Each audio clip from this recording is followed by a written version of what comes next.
We're here to talk about what we both do on TikTok, and today I'm featuring Jumoké, and I want to hear a little bit about him. So, a little history about what you do off TikTok. So, private chef, slash caterer, slash restaurant consultant, slash plant-based co-owner in a vegan food company, slash dad. Just a few things. He's just got a few things going on. How were you motivated to start a TikTok? I thought it was really just a matter of dancing and doing movie scenes. That's what I thought TikTok was all about exclusively.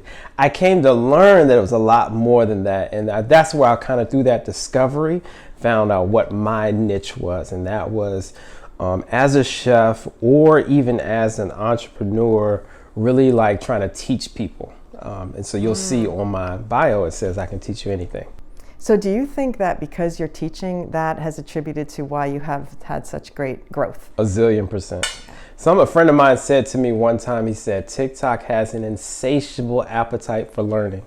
And that was like that was the final nail that I go, okay, just educational content, just educational, entertaining content. And that's 90% of my content now. I have to say that one of the things I loved about TikTok before I was the TikTok teacher even was what I was learning on TikTok. So for me, I embraced the learning that I was getting. How to fold how to roll towels, how to clean my refrigerator. You know, I embraced it for all these things and listening to doctors and getting tips. Right. And I thought, this is not just a dancing platform. I also was on it when it was Musical.ly. I had a Musical.ly username. My nieces got me on it, and then we did a little dance thing. I was always dancing from the beginning, though. That's the difference between us.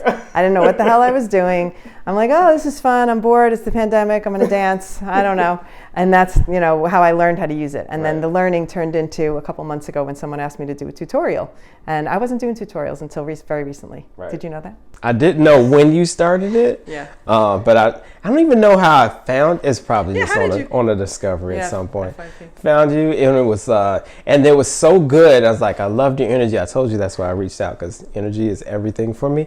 And I was like, I just got to meet this lady. I don't know how I'm going to meet this lady, but here I am. Here she is. I said, I'm interviewing this guy because he's too good. He's too good. And I could learn a lot from you, so I'm excited. Vice versa. Yeah. And the funny thing is, as creators, I'm sure you have the same struggle watching content when you're trying to balance creating content. Right. Because there's viewers and then there's creators, and somehow creators, we have to be viewing, but we need more time to create. So it's difficult. So sometimes late at night I'm scrolling. I mean, how do you keep up? And do you engage as much as you would like to? Not at all. Right. I don't even have the amount of time, because I do feel the pressure to continue to create content, like because you want to stay top of mind, with people, because I want to continue to grow. You want to stay top of mind with people, so you have to have fresh new concepts. Because we know, what's the most time consuming part of editing? It's so boring. It's so tough. It's so necessary. So necessary. If it happens to be my favorite part, and it always has been, because as a director and a producer for years, I was spent a lot of my time in editing rooms. And I always felt like no matter what we'd shoot, we always managed to edit something amazing. I need an energy drink to get through it. You can get through it with like no coffee, nothing. Oh, I love it. Just sitting still. It's powered out. The sitting still part for me. I can't it's all work.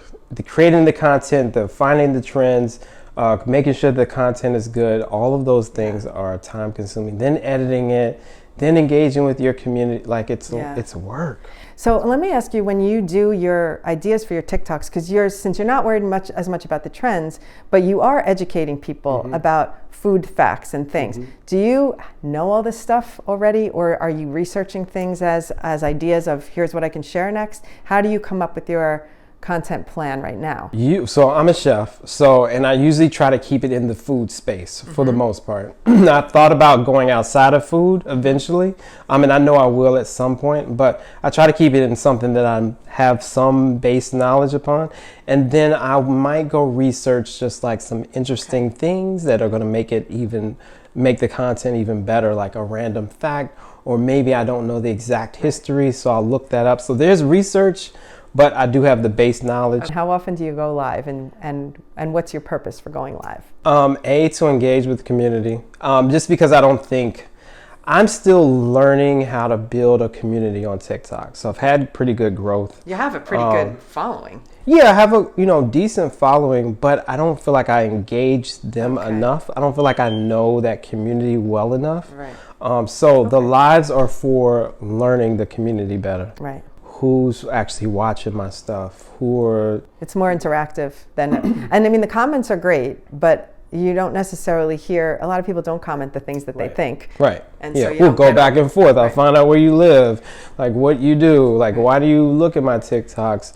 Oh, you have this coming up, that's cool. Let me, or I'll get ideas from them like, yo, could you do a TikTok on XYZ? Yes.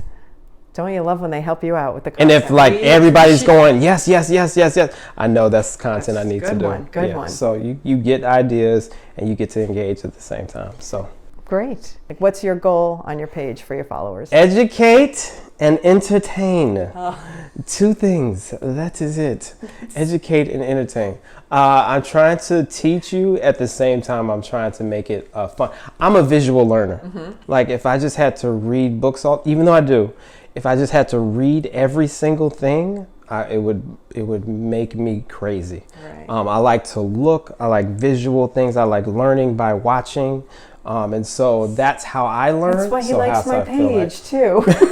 Because I I point and I just teach. Show me. It's like I don't want to read it. Show me. What do you think about the pinned feature? I love it because I think for somebody that goes to your page, they see what your most popular stuff is, which what people actually want, because 9 times out of 10, it's going to be something they connect with because it was so popular. And it just gives you an idea. It's also good, and this is just the business side of it, if a brand is trying to approach you and they see your top work, they automatically know this is the best. This is the best this guy has to offer. So, I mean, it cuts to the chase for a lot of people. They either they'll look at it, they'll go perfect, or they'll go, that's not for me. It's a really good tip. Take that. That's a good takeaway for anybody listening. Like, use that pinned feature and think about the strategy of what you want to do with your pinned feature. Either your top 3, I would say, or the 3 that you think encompass what you do the best. Right. Like, it doesn't even have to be a top view. Now, it just so happened that my top 3 happened to be that. But even if it wasn't your most viewed one or most liked one, something that really encompasses about you and what you do. That's a really good point. Do you dabble outside the niche much? Like, do you stay your niche, whatever? But do you stay? How often do you have a rotation? Like, okay, I'm going to do an education of food, a thing. Like, do you have a rotation of content, or you don't really think about it in that term? So at the moment, I'm very focused on education. Okay. I feel like that is so. I have a goal, guys. Okay. And to say, guys, I know you want me to say. Go guys. for it. I'm trying to get to 1 million followers this year. All right, let's follow him. So I feel as though that's going to be accomplished by doing education. A little bit about your plant-based food venture that you're doing, which Right. is big. It's not little. It's not little anymore. I created this burger probably about 2 years ago now. Got to be about 2 years ago. Dwayne, Danita, 2 other partners in the company. Okay. Approached me. I was the chef. Happened to get lucky or fortunate enough, however you want to look at it, to get on Shark Tank. We struck a deal with Mark Cuban. So exciting. We've been off to the races ever since. We went from 1 store to over 2,000 now. Let's grab it and show it. All right, show it to us. So this is the everything legendary infused cheeseburger. There's a burger, there's a cheeseburger, there's a ground, right? So. But do you try and do vegan mostly, or do you really mix it up? I try to do it off and on. So I do even before everything legendary. Every May I did something called Make Vegan Sexy, and so that's where I was vegan for the whole month of May. Funny. This was like for the last 3-4 years. When it becomes a job, then it's not fun anymore. Exactly. That's how I run my entire life. Like, if I cannot be passionate about it, I cannot do it. I don't care how much money it is. I can't do it. Like, my soul will not allow it. It's like it literally it cries. My soul cries. Like, you could hear it weep. It cries when he's editing, and it cries when he has to do something he's not passionate about. Also, being yourself and how you let yourself be yourself in your TikToks is what your audience knows. I mean, I feel before I came here that I already had met Jumoké. And I think you probably feel it, right? Ditto. Same thing. 100%. Because we're just putting ourselves, you know, our real selves out there and not really For you. holding back. Just for you guys. And next there will be a TikTok. Do you ever look at analytics? I need to know this. Yeah, I've looked at them just for growth purposes. Like I probably have. And what do you take from the analytics, though? What are you looking at specifically? The Oh, audience? so I do Like, look at the makeup of the audience. Oh, do you ever look at like what went to the FYP, or I don't know I how didn't even know you could do that. Oh, I can show you that. Oh, I'm going to teach him something. You can teach me a lot of things. What would you like to learn from the mothership? I'm telling you, when I say I freestyle TikTok, I freestyle TikTok. Oh my God. We're going to have a little one-on-one lesson time, TikTok lesson time. I'm actually first off going to show him how he can see if his TikToks are getting to the FYP and what percentage, because That's you crazy. know, I want to I tell you didn't know this, you could and do I'm going that. to tell you this on camera, that you can look and see what the percentage of your views are from. Are they from the FYP or from people that are following the following page, or from people that came to your profile specifically to find crazy. it? So there's 3 ways that your traffic, that your content gets to people. Go to your TikTok.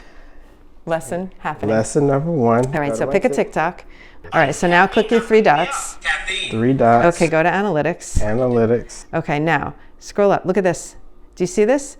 Wow. Your personal people, how many? Oh, everybody came to see you.